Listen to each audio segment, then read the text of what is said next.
Boa noite. Quadra, sextilha, oitava, décima, martelo. São muitas as formas de rima presentes na literatura de cordel. Mas, afinal, o que define esse tipo de literatura tão presente em feiras e mercados públicos da região nordeste do Brasil? Os folhetos de cordel são uma representação de modos de vida do povo sertanejo e do homem do campo. Mas não somente isso. A abrangência temática vai muito além do interior e envolve questões como romances, lendas, mitos, boatos, anedotas, fatos históricos e até personagens como Lampião, Padre Cícero, Frei Damião, presidentes da República, cantores, entre outros. Por trás da prática que engloba aspectos narrativos e visuais, situa-se também a discussão sobre a origem da literatura de cordel. Para falar sobre o tema, temos a presença hoje de Maria Alice Amorim, escritora e pesquisadora com doutorado em Semiótica e Comunicação pela PUC São Paulo. Suzana Moraes, cordelista e contadora de histórias. Paulo Moura, poeta e cordelista. Bem, sejam bem-vindas e seja bem-vindo também, Paulo, para essa discussão que eu acho que vai ser bem interessante, né, e divertida até. Então, a primeira pergunta é, o cordel, enquanto literatura, ele surge em Portugal ou no Brasil? Maria Alice. Boa noite. Primeiramente, fora Temer, e vamos lutar pelas eleições diretas o quanto antes. O tema do cordel é um tema muito, muito precioso e muito interessante porque, apesar de uma aparência, digamos, de uma coisa simples, de uma poesia fácil de se fazer, inclusive, tem toda uma história, tem toda uma técnica e é sofisticadíssima. Então, o nosso cordel, na verdade, tem uma relação muito profunda de procedência de Portugal, Espanha e outros países que também praticavam essa poesia de formas fixas.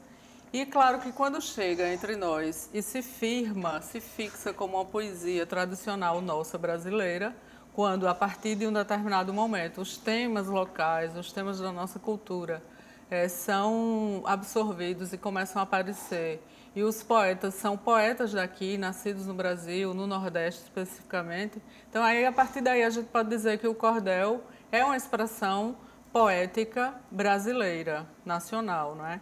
Mas, na verdade, existe a procedência porque tem muita relação com a técnica, com as técnicas poéticas, com as estrofes, com as sílabas poéticas e com toda uma produção, e inclusive de temas tradicionais que se praticavam em Portugal desde a Idade Média.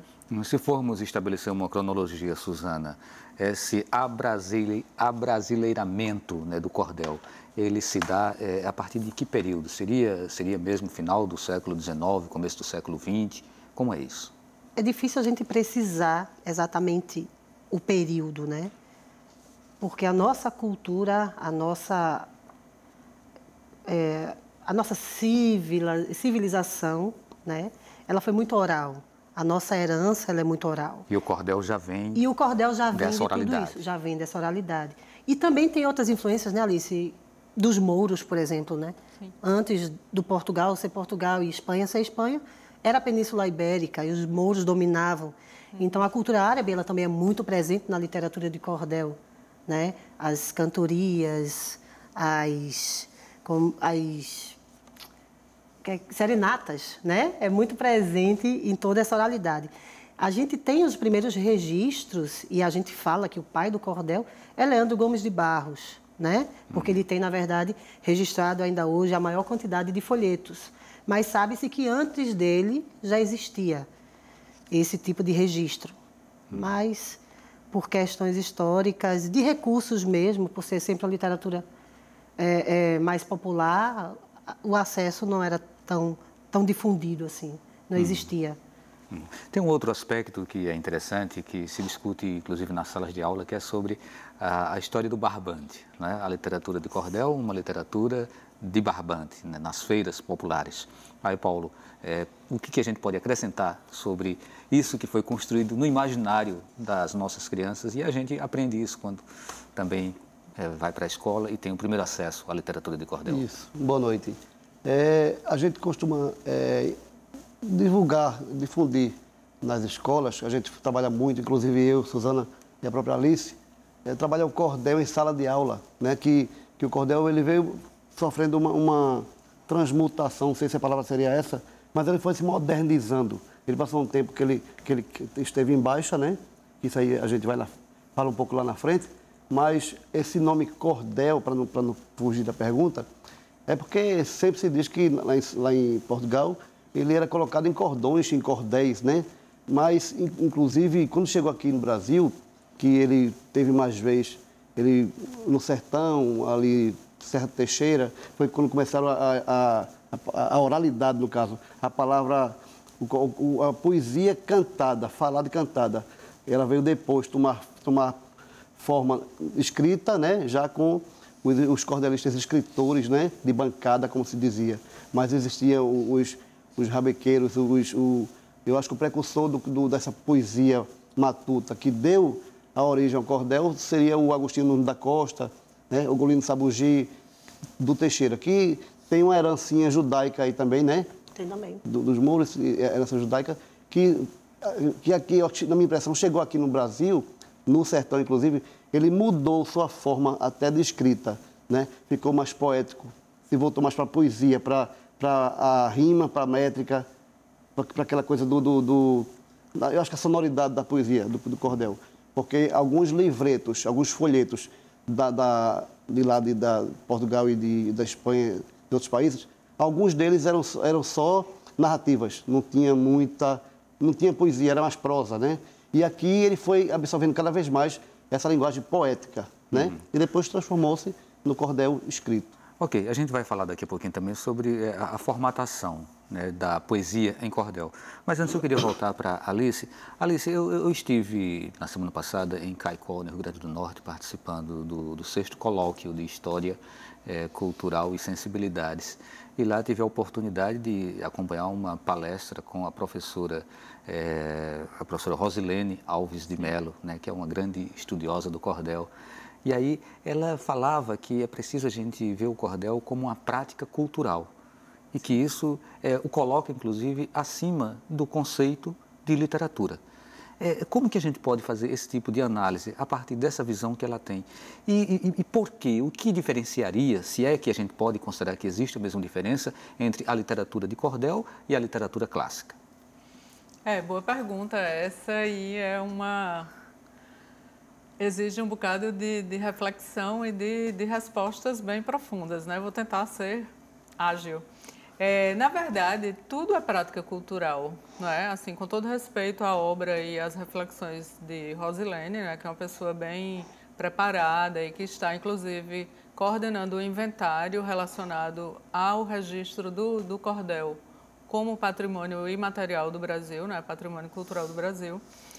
Mas, na verdade, eu sempre foco mais e tenho mais um desejo de estudar o cordel como poesia, né? Então, claro, é uma prática cultural, envolve uma série de elementos que demonstram isso, como temas que estão relacionados com a nossa cultura. Então, o cangaço, por exemplo, né, está muito forte. Mas se a gente considerar que o cangaço é muito forte aqui para a gente, alguns bandidos sociais, como Zé do Telhado, por exemplo, também ganhou vários cordéis em Portugal. Então, claro, é uma prática social, mas eu acho que, sobretudo, é uma expressão poética. Então, eu acho que para a gente, cordel, por ser sinônimo, né, símbolo de uma poesia tradicional, que tem toda uma técnica, que tem formas fixas, né, que tem vários modelos de estrofe e que tem todo um universo temático de temas tradicionalíssimos, né, antigos, que vêm há séculos já, não é? E, inclusive, também imagens, metáforas, jogos de linguagem que também são característicos da poesia provençal, por exemplo, lá da Idade Média, e dos portugueses e dos espanhóis. Então, é uma prática cultural de uma memória longa, porque tem essa memória que vem, não é? Se desenvolvendo, se desenrolando entre nações até, não é? Então, é um patrimônio da humanidade, na verdade. É uma prática cultural, sim. mas eu acho que o principal foco, para mim, pelo menos, né, enquanto expressão cultural da nossa cultura brasileira, não é muito mais do que só nordestina, é o fato de que é uma poesia que tem técnicas que precisam ser dominadas, não é, pelo poeta, mas que, sobretudo, o poeta que vai exercitar, digamos, essa prática poética, ele precisa ter, em primeiríssimo lugar, o talento para a poesia. Então, não é necessário que o poeta que faz cordel apenas saiba fazer cordel, digamos, né? Ele, na verdade, ele precisa, primeiramente, ser bastante sintonizado com o pensamento poético. Ele precisa ter o talento para a poesia, não é? Então, eu acho que essa é a principal questão. Depois, só rapidinho acrescentando sobre a questão da nomenclatura, na verdade, literatura de cordel em Portugal e na Espanha significava, né, era uma denominação para um modelo editorial. E esse modelo editorial ele existiu durante séculos. Então, desde o século XVII até o século XX, a gente ainda tinha folhetos, principalmente lá em Portugal. E esse modelo editorial ele abarcava várias modalidades textuais, quer dizer, várias não, ilimitadas modalidades textuais. Então, qualquer modalidade textual que estivesse ali, seja prosa, poesia, receita de bolo, manuais, como jogar cartas, como escrever cartas, né? Como jogar baralho, tirar a sorte pela mão, testamentos. Então, as modalidades textuais eram variadíssimas. Agora, o modelo editorial era o que era chamado de literatura de cordel. Mas, na verdade, conosco chegou a nomenclatura e se fixou entre nós a poesia. Então, normalmente, em cordel brasileiro, nós não vemos, por exemplo, teatro ou prosa, nós vemos o tempo inteiro poesia. Então, para nós, brasileiros, cordel significa poesia, poesia de formas fixas e que tem todo um contexto cultural, sociocultural, antropológico, que está sendo o tempo inteiro articulado com essa prática. Ok. Suzana, alguns versos, algumas estrofes, alguns cordéis, eles são muito bem escritos, né? Tem uma estrutura narrativa bem rebuscada. Mas o normal para as pessoas é que o cordel esteja associado a uma linguagem simples, uma linguagem mais acessível, inclusive para pessoas iletradas. É verdade. E isso torna o cordel uma literatura inferior em relação ao que é posto para a sociedade como sendo a literatura erudita? Acredito que é o contrário. É isso que torna o cordel mágico e muito mais difícil, porque fazer o fácil é difícil, né? Quando você tem em mente que você precisa de uma estrutura fixa para escrever uma poesia e você precisa colocar toda aquela carga de sentimentos e emoções que você carrega dentro do seu tema, e você só tem aquele determinado espaço para escrever aquilo e trabalhar aquilo ali com rima e com métrica, é um trabalho muito árduo. E o trabalho do poeta cordelista é fazer com que o leitor não perceba o quão é árduo a tarefa de escrever um cordel. Então, acredito eu que é uma das formas, a forma que eu abracei, né, dentro da minha literatura, mas não é tão fácil assim quanto parece ser, né? A gente determinar um tema, né, seria muito mais simples de escrever em prosa ou em versos livres, talvez, né? E quando você tenta colocar dentro da métrica e da rima, é justamente para facilitar a leitura. E por isso que ela é tão acessível. Porque o poeta cordelista, né, Paulo? Ele tem a obrigação de tentar simplificar um tema que muitas vezes é complexo. Vamos aproveitar e vamos pedir para você declamar um trechozinho aí, vamos curtinho. Fazer um pedacinho que saiu nessa antologia poética aqui, Arrecifes de Cordel, que fala justamente sobre a importância da leitura. A leitura nos permite ver um mundo sem fronteiras, sem a distinção de raças, se assim acaso queiras, basta só se permitir que sua mente vai fluir, derrubando as barreiras. São tantas as qualidades que aqui não caberá. A leitura é uma janela, e se você abrir, verá que lá fora há um mundo esperando o segundo de você atravessar. E com o hábito de ler, todos tendem a ganhar. Nunca deixe para depois, se hoje pode conquistar, dominar o conhecimento e entender que o momento de mudança vai chegar. É notório que quem lê vive mais e sabe mais. E com essa garantia ficaremos sempre iguais. Já que somos cidadãos, vamos todos dar as mãos e lutar com os demais. Ok, parabéns. Obrigada. Paulo, se a literatura de cordel ela é tão forte e tão importante, por que é tão difícil ela transpor a fronteira que separa os mortais dos imortais das academias de letras, e aí eu falo especificamente a Academia Brasileira de Letras, ao ponto de se criar em paralelo uma Academia Brasileira de Literatura de Cordel? É verdade. Eu tenho até alguém já me falou, que eu não me aprofundei na história, mas se eu não me engano foi o próprio Drummond de Andrade que dizia que, se eu não me engano, era Patativa da Saré, para ele era o príncipe dos poetas, era alguma coisa do tipo. Ele tinha o maior, ele era fã, digamos assim, das poesias do Patativa da Saré, né? Porque, como a Suzana falou aqui com muita propriedade, a poesia é simples, ela tem que ter um apelo popular, o cordel em si, né? Mas ela tem que ter atender a sua métrica e rima. A gente até brinca às vezes quando tá dando aula, fazendo oficina de cordel em sala de aula, aí o pessoal fala assim: professor, eu não consigo aprender a rimar, eu só sei fazer poesia livre, assim, à vontade. Aí eu digo que não deixa de ser poesia, e a arte é a mesma, né? Mas como eu estou propondo fazer cordel, a gente tem que trabalhar uma espécie de metrificação e rima, e pegar aquele assunto e colocar ali dentro, né? Imprensar naquele quadrado ali, né? É muito difícil e muito bonito a gente conseguir dizer uma coisa dentro de um espaço curto de tempo, como, por exemplo, a gente está aqui, a gente poderia passar a noite todinha falando sobre cordel, mas a gente tem um tempo limitado para fazer isso, né? Aí, só para ilustrar o que você me perguntou, talvez tenha a ver com essa parte de falar da poesia de quem é iletrado às vezes, né? Que diz que o Patativa ele era iletrado, ele não era tão iletrado assim, ele não era um homem de letras, né? Mas ele teve acesso a alguns livros, né? Vamos deixar para o próximo bloco? Então fica só. Era falando da arte de fazer o cordel. A gente volta contigo. A gente faz o intervalo e volta exatamente com você para você declamar o seu poema. Então a gente volta daqui a pouquinho.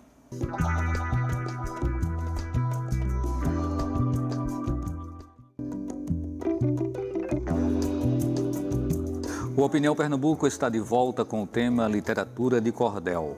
Participam Maria Alice Amorim, escritora e pesquisadora com doutorado em Semiótica e Comunicação pela PUC São Paulo. Paulo Moura, poeta e cordelista. Suzana Moraes, cordelista também, contadora de história, poeta. No bloco anterior a gente ficou devendo aí uma declamação, não foi? A palavra mais adequada é declamação mesmo quando se trata de cordel? Recitação, declamação pode ser. Ok. Então, mas essa declamação que não seja uma oficial, mas é só uma crítica construtiva, digamos assim, a quem eu vou usar uma palavra bem simples, se mete a fazer poesia, se mete a fazer cordel, a querer escrever cordel, que não é difícil, né? Mas tem que estar na vocação de você gostar de poesia, gostar de ler e de se aprofundar na palavra, né? Aí teve um tempo que tinha muita gente que estava dando aula de cordel sem entender muito do cordel, do que era. Aí isso me chateou, eu disse, rapaz, está errado, ninguém pode falar de uma coisa sem entender a fundo, né? Aí eu botei assim uma coisinha, a gente tem na poesia popular, nessa poesia do repente, do cordel, tem um negócio que é o mote. O mote é uma sentença que se dá ali embaixo, nas outras duas linhas, para você trabalhar em cima daquele mote, né? Aí, por exemplo, o mote era esse: quem quiser ensinar a fazer poesia, deve ao menos saber para ensinar. Aí eu disse assim, e registrei, né? Muita gente me diz que é cordelista e que escreve poesia de cordel, que coloca nas folhas de um papel, depois diz que é poeta e que é artista. Mas esquece que a grande conquista é saber que tem que metrificar e para o verso caber tem que rimar. Para o verso sair com primazia, quem quiser ensinar a fazer poesia deve ao menos saber para ensinar. Eu que faço poesias de cordel e que ensino meus versos na escola, volta e meia também piso na bola, mas procuro acertar nesse papel. Meu aluno não vai ficar ao léu se com a métrica eu me preocupar. Rima certa e oração vão ter que estar ocupando o lugar que merecia. Quem quiser ensinar a fazer poesia, deve ao menos saber para ensinar. Isso foi uma forma de mostrar ao pessoal que, para você fazer poesia de cordel, você tem que saber 3 coisas básicas: rimar, metrificar e colocar o assunto dentro de um quadrado ali que tem que caber e tem que ficar bem medido. Mas só, antes de passar novamente a palavra para Maria Alice, eu queria voltar para você, Suzana, para tentar fechar essa questão que foi colocada na pergunta que eu tinha feito para o Paulo. Há ou não há preconceito em relação a quem produz o cordel? Sobretudo da parte de quem produz um tipo de literatura considerada erudita? Acredito que há. Eu posso dizer claramente que há, não acredito apenas. E você percebe isso muito no mercado que recebe também a poesia, né? Se eu tentar vender, por exemplo, um folheto por R$5 ou R$10, as pessoas reclamam, tá caro. Mas se eu pego um livro, é o mesmo título, é o mesmo assunto, é a mesma história, que foi transformada num livro. Eu vendo por R$30, R$40, facinho, facinho. Entende? A embalagem define o produto, muitas vezes. Então, existe, sim, esse preconceito. Ainda há pessoas que pensam que o cordelista não é letrado. E isso não é difícil de achar, é super comum, inclusive, de achar que o cordelista não estuda, que ele simplesmente fala o que pensa, que ele não precisa pesquisar, que ele não precisa trabalhar aquela pesquisa que ele elaborou dentro de uma técnica e transformar aquilo numa poesia. Porque, em minha opinião, o cordel é sim uma poesia. É uma narrativa, mas é uma poesia. Ok. Não ser letrado pode não ser demérito para você escrever uma boa poesia, né? Eu raciocino um pouco dessa forma. Queria que Maria Alice ela, falasse em relação a isso. E assim, na literatura de cordel vamos, de fato, encontrar muitos escritores, poetas, que têm uma formação de leigo, uma formação de senso comum, e outros que têm uma formação acadêmica. Esse perfil do cordelista, ele tem mudado ao longo do tempo? Ou seja, qual é, na verdade, o perfil de quem escreve literatura de cordel, Maria Alice? Então, hoje a gente pode dizer com segurança que esse perfil está muito variado, muito mais amplo em relação a 50 anos, por exemplo. Se você considerar a geração de J. Borges, que hoje tem 80 anos, a geração de José Costa Leite, que vai fazer 90 anos ano que vem. Então, foram pessoas que viveram mais na zona rural, em cidades muito pequenas, que não tinha escola. Então, o acesso à escolarização era precário. Isso não significa que eles não estudassem, estudaram, mas conseguiram estudar, digamos que o que a gente consideraria hoje ensino, a primeira parte do ensino fundamental. Então, por conta dessas dificuldades do acesso à escolarização, acontecia isso. No entanto, esses poetas todos, praticamente todos os cordelistas, sabiam ler muitíssimo bem e escrever muitíssimo bem. Então, na verdade, existem equívocos, existem preconceitos, claro, também, em considerar que o cordelista, para ser um bom cordelista, tem que ser um iletrado, né? Ele não, se ele se escolarizar, se ele fizer um mestrado, um doutorado, então já perdeu, já não é mais o cordel de antes. Preconceito ao avesso, né? Exatamente.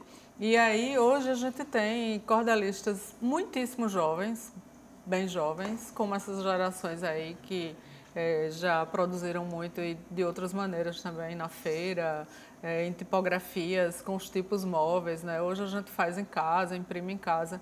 Então, todo esse perfil, tanto da produção, como da difusão, como da criação mesmo artística, mudou. Claro, é flexível. E isso é o processo cultural, não é? Quer dizer, toda cultura, ela é um processo, ela está o tempo inteiro se adaptando. Então, se o nosso cordel brasileiro não tivesse se adaptado a essas questões todas, seria como em Portugal, que hoje a gente não tem, não é mais uma expressão viva, a gente não tem cordelistas produzindo, imprimindo, vendendo, recitando, produzindo na internet.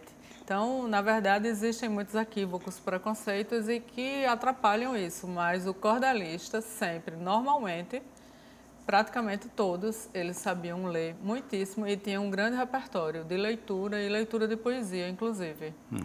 E esse perfil, ele se reflete também nas escolhas temáticas. Sim. Assim, se você tem um poeta mais urbano, ele provavelmente vai abordar um pouco o lugar de fala dele, né, aquele contexto dele. O Paulo Moura, ele trabalha muito a questão do cordel. Isso vira, aliás, a questão do cangaço. Isso acaba virando alguns de seus versos, né, isso, Paulo? Algumas das minhas temáticas de trabalho, né? Inclusive, eu tenho trazido aqui alguns. E quando falei de cangaço, por exemplo, esse aqui foi... O cordelista tem essa capacidade de, a cada momento, a cada acontecimento, a gente fazer um trabalho em cima daquele tema. Isso existia muito mais quando não se tinha acesso à comunicação, à televisão, à rádio, essas coisas, a jornais. O repórter do sertão, do interior, era o cordelista que trazia algumas notícias, né? Frei Damião esteve em tal lugar, Lampião invadiu tal lugar, o foguete chegou na Lua, ele saía com aquela história imaginária dele lá, dizendo algumas verdades e algumas mentiras, né? E, inclusive falando de cangaço, né? Hoje em dia, a gente consegue trabalhar, por exemplo, cangaço, né? Aqui foi o massacre de Angico, que aqui começou lá em Serra Talhada, já deve estar no 4º ano já, que é com um teatro ao ar livre. Aí eu fiz esse cordel. Mas para trabalhar em sala de aula, por exemplo... bullying, nesse caso específico do cordel, mesmo outros cordelistas já tendo trabalhado essa temática, inclusive lá na época da morte do Lampião, você retoma, faz um resgate do contexto histórico e escreve da sua maneira. A nossa maneira, no caso, a história do Lampião, por exemplo, aí, a história do Lampião contada à minha maneira, dentro das minhas pesquisas, no caso, né? Eu fiz um cordel, um dos meus primeiros cordéis, que foi trabalhar o cangaço, pronto aqui, ó, João Firmino Cabral, Lampião, herói ou bandido, que é um dos cordéis antigos falando de cangaço, né? Esse daqui foi da época. Foi da época, né?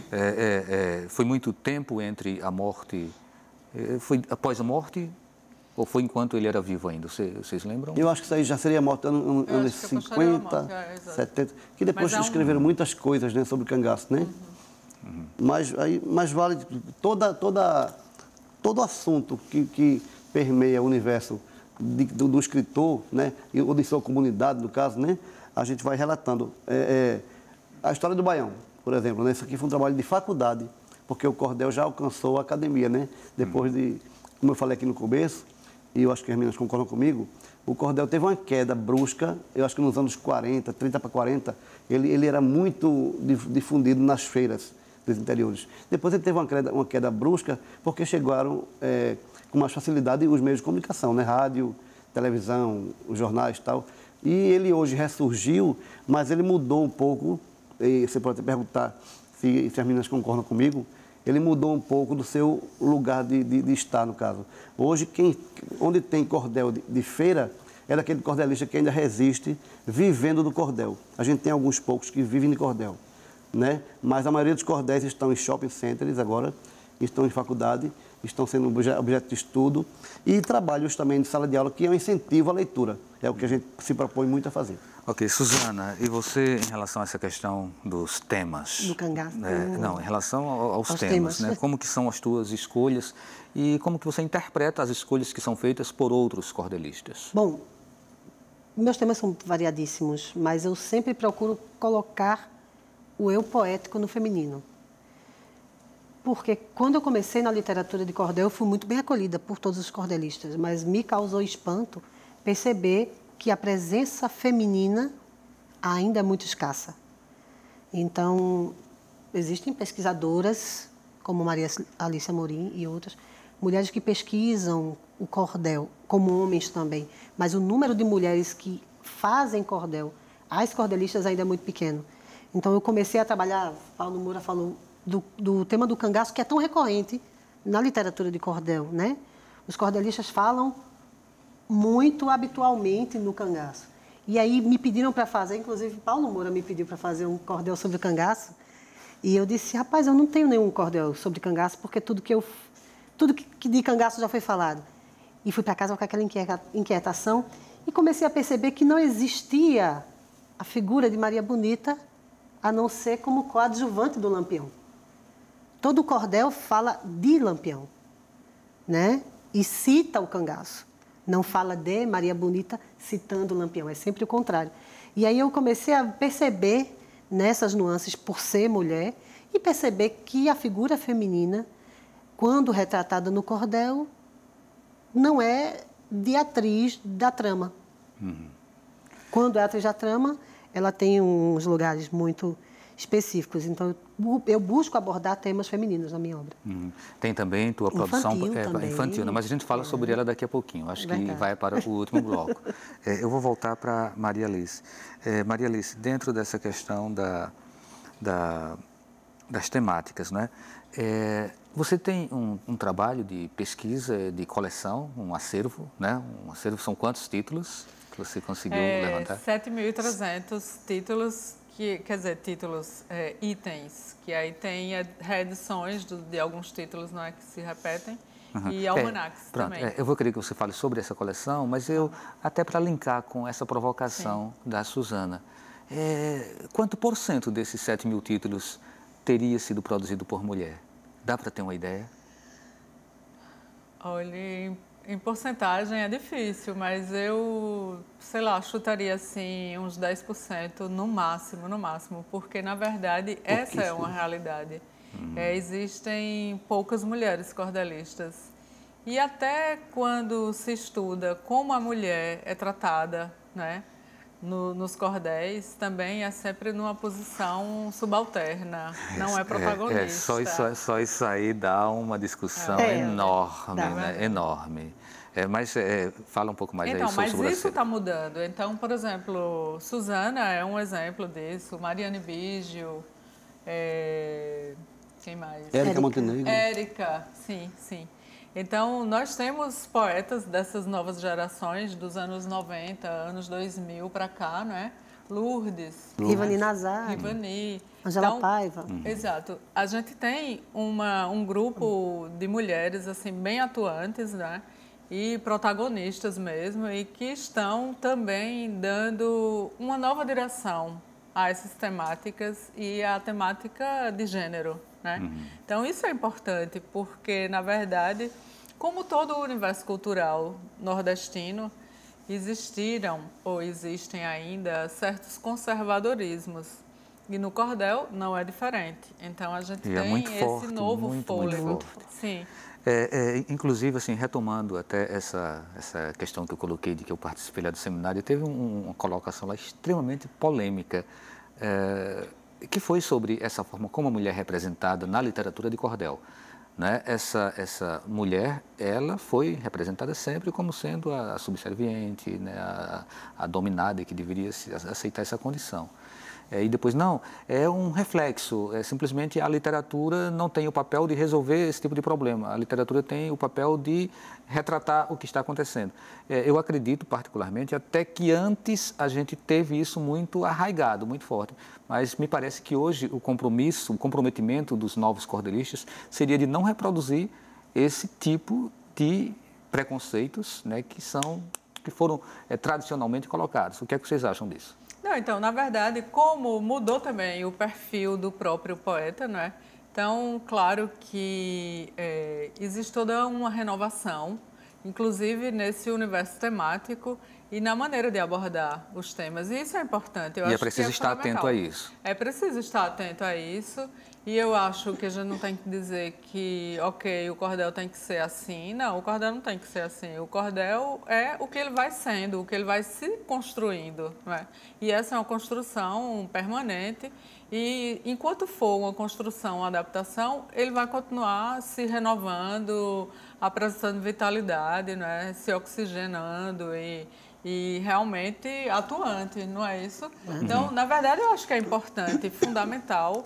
E, assim, a gente não tem que dizer, não, o papel da literatura é apenas retratar. Como assim? É um naturalismo, é um retrato natural, não é assim, ingênuo ou descompromissado, não é? Quer dizer, existem várias maneiras aí de você atuar na literatura, na poesia, e o cordel também, não é? E o olhar do autor se revela. Né? O olhar do autor se revela. Então, esse olhar é plural, na verdade. E essa pluralidade está cada dia digamos que mais inserida nessa nossa realidade contemporânea, inclusive com a internet, com uma série de outras coisas, né? Ok, nosso tempo, minha gente, vai ser extremamente pequeno para dar conta de um tema tão instigante, né? Então a gente faz mais um intervalo e daqui a pouco a gente volta, inclusive com muitas perguntas que já chegaram aqui do nosso público. Até já.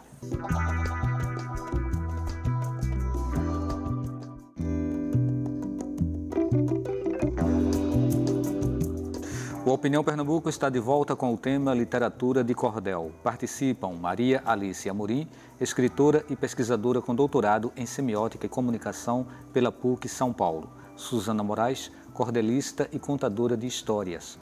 Paulo Moura, poeta e cordelista. Bem, temos aqui algumas perguntas do público. Uma delas é de Maria Eugênia, de Boa Viagem. Existe algum curso regular para aprender a escrever literatura de cordel, Paulo? Não, um curso regular não existe. A gente que trabalha, existe desse grupo de poetas que a gente criou há um tempo atrás, a Unicordel, né? Ano de 2004, eu acho. Não lembro. Foi 2004. Mas ela com o tempo, ela criou um grupo muito fechado, muito bonito. E a gente foi se espalhando, como se diz, né? E alguns desses poetas cordelistas dão oficina de cordel. Não todos, mas alguns eles se habilitaram a oferecer a oficina de cordel. Mas isso a gente faz através de projetos culturais, né? FENEARTE, por exemplo, né? Feiras de conhecimento, essas coisas. Ou então algumas escolas que nos contactam, escolas públicas ou particulares, para oferecer a oficina de cordel na sala de aula, né? Inclusive, nessa época, eu preparei um material que é a história do cordel em cordel, que é um material de trabalho que eu tenho, que eu ofereço em sala de aula. O que seria isso aqui? Eu dou aula de cordel para ensinar, entre aspas, a fazer cordel já em forma de cordel. Eu estou explicando como é que faz, já rimando a palavra, né? E isso o aluno vai se aproximando cada vez mais da palavra rimada. Lê uma estrofe, né, para a gente. Por exemplo, eu digo assim: eu vou contar para vocês de forma bem popular a história do cordel e a todos vou ensinar, lhes mostrando como é fácil rimar e metrificar. Mas para se conseguir escrever sem escarcel, versos, coração e rima, lanço mão deste papel e começo por falar da origem do cordel. Aí vou entrando na temática de como é que ele chegou aqui no Brasil, né? Veio de tal. Certo. É preciso respeitar a ortografia? É importante respeitar a ortografia, inclusive para tratar com crianças, né? Que tanto é que quando a gente coloca uma palavrinha amatutada, a gente muda o formato da letra, a caixa da letra, né? Bota ela inclinada, bota sublinhada, para mostrar que ali, né? Como eu falei agora há pouco, espalhar, né? A poesia, esse espalhar um jeito de falar, mas não já necessariamente... muda, justamente. Mas eu acho muito importante, eu como facilitador, em sala de aula, eu, Suzana, Alice, a gente procurar caprichar na ortografia, porque para incentivar o aluno a escrever melhor e cada vez mais. Ok, e tem uma pergunta de Roberto Linhares. Por que o cordel não é usado para alfabetizar crianças e adultos, já que está mais próximo da realidade e da cultura do povo nordestino? É isso que a gente também quer saber, porque é o que se luta há muito tempo, né?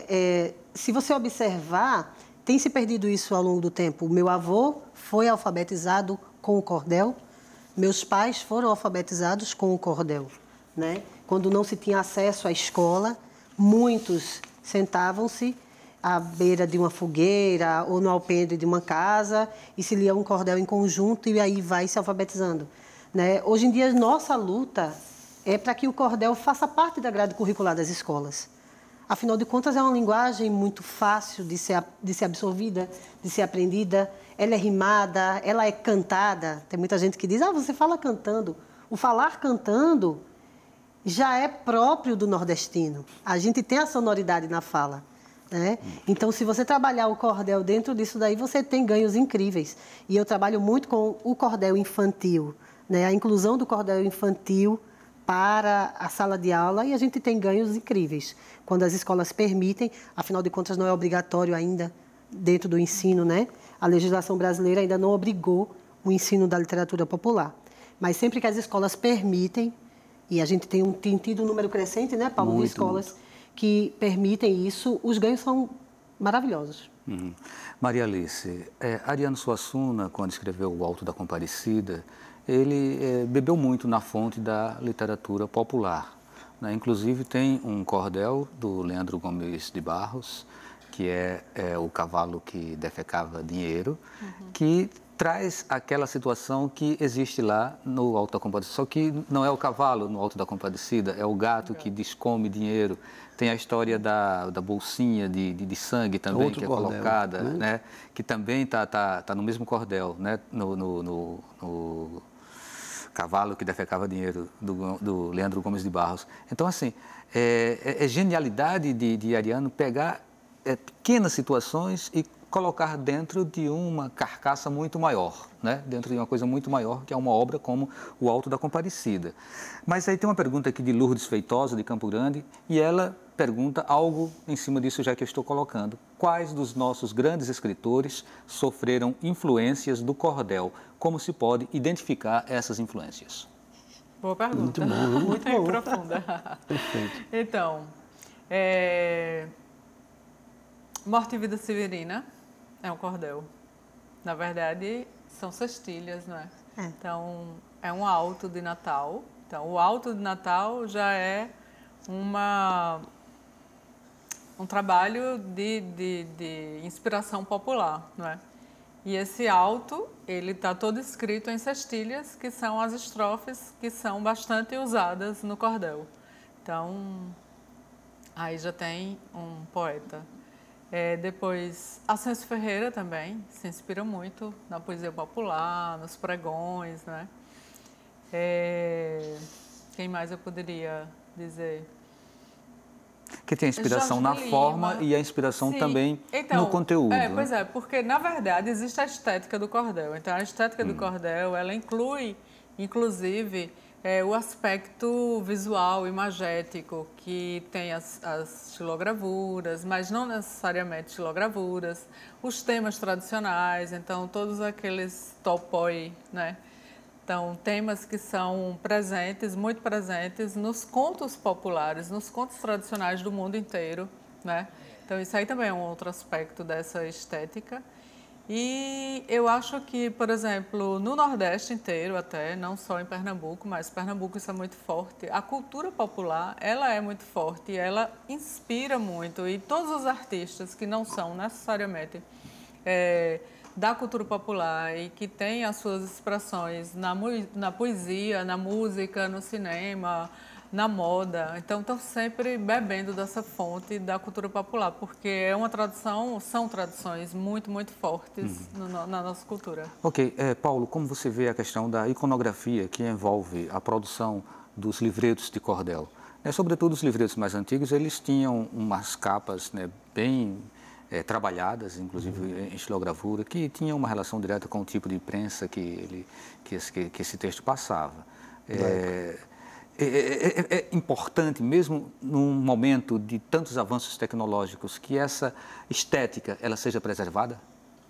Eu acho que sim, até por uma questão cultural, uma questão de preservar o que era, né, o que representou o cordel. Alice falou ainda agora um pouco sobre isso da imagem, né? Mas falou muito da imagem textual, né? Do texto falando do imaginário, né? Mas o cordel passou por várias situações, né? Que eu acho que no começo dele não existia ainda algumas técnicas, aí fizeram uso da xilogravura e depois de um certo tempo começaram a inovar, colocar fotos, né? Uma fotografia impressa, colorida inclusive, né? De alguns atores famosos da época, né? Um cordel aí era muito de romance, tinha tanto, né? Coco verde melancia e tal. E sempre tinha uma imagem de um casal abraçado, aquela coisa romântica, o príncipe e a princesa, né? Então ele foi sofrendo essas mutações, essas mudanças, né? E hoje a gente voltou depois um pouco para a xilo, de novo, que é a xilogravura. E para você ver uma coisa desse tipo aqui é uma xilogravura, né? Que está impressa no cordel. Mas essa aqui não é. Essa aqui eu já estou lançando mão de um recurso de internet, que já estou pegando uma imagem. Inclusive, a gente tem que fazer até o contato assim, né? Fazer contato com um possível autor para para poder divulgar a imagem, né? E aqui seria uma fotografia também, né? Então, mudou muito, inclusive nos dias de hoje, né? Essa forma de retratar o cordel, as suas capas. Ok, Suzana, e você fez com que essa sua literatura ela chegasse à produção de livros infantis. Verdade. E aí, livros, inclusive, formatados como livros e não como livretos de cordel. Verdade. Esse daqui foi o primeiro, né, que eu escrevi pela editora Bagaço, A Formiga Surfista. Ele saiu primeiro, é uma fábula escrita toda em cordel e foi publicado primeiramente em cordel também. E aí ele ganha vida com ilustrações. E a estética do cordel continua presente, porque ele é todo escrito em quadra, uma das formas de se escrever cordel, né, quadra, sextilha, setilha, décima e por aí vai. Ele é todo escrito em quadra. Se quiser ler uma estrofezinha, fique à vontade. Uma estrofe separada. Estou falando, se quiser ler uma estrofe, fique à vontade. Pode... Você. Eu posso? Então tá.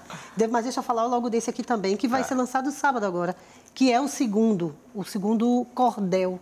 Mas não é o segundo cordel que eu produzi. Mas é o segundo a gente que com ganha certeza forma de vai livro. reprisar esse programa. Você falou sábado agora, então vamos deixar claro. Sábado agora, dia quanto? Dia 19. Então, dia 19 de novembro. Se você estiver assistindo a reprise, dia 19 já passou, de mas novembro. pode procurar o livro na livraria, né? Que também é escrito, e dessa vez em cestilha.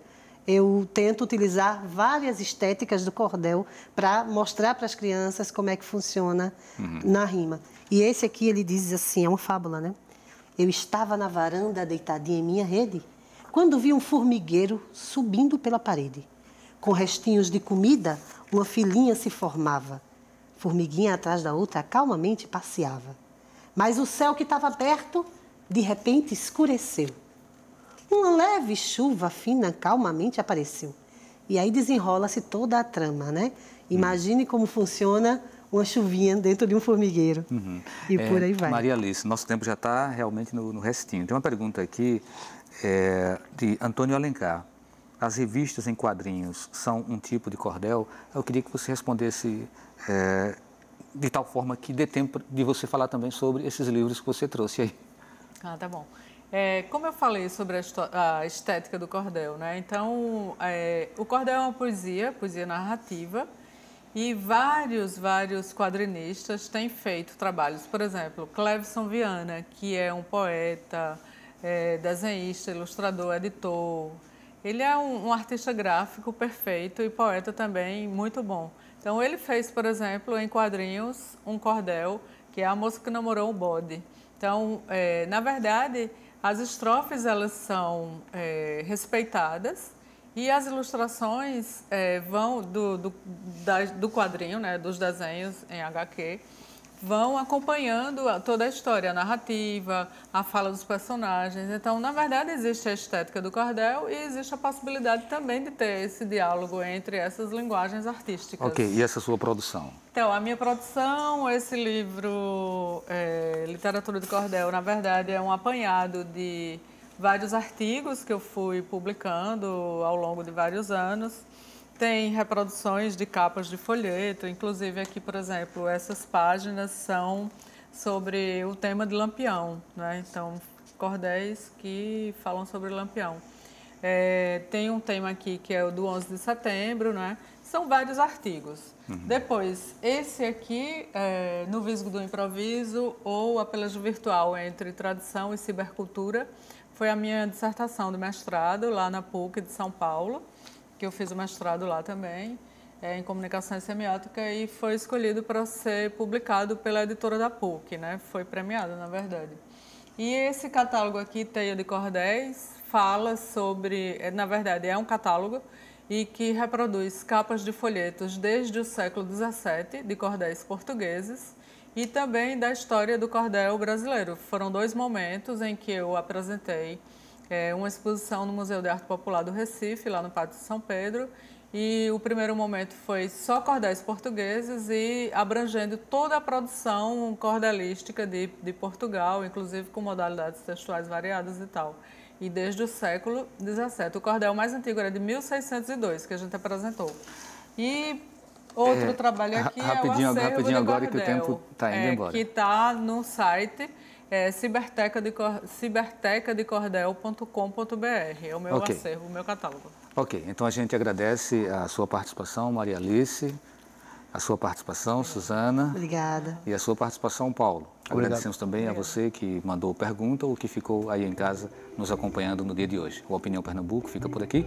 Boa noite e até o próximo programa.